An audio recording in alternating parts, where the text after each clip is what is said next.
24. Dezember. Endlich. Das 24. Gedankenfenster ist offen.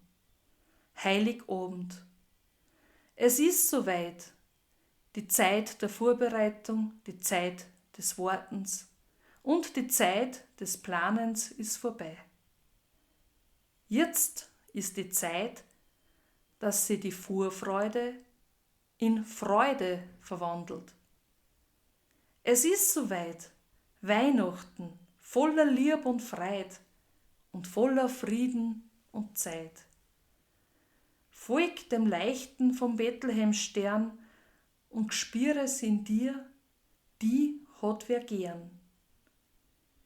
Frohe Weihnachten wünsche ich euch und das Lied Weihnachten so leuchten der Stern könnt ihr euch heute noch anhören.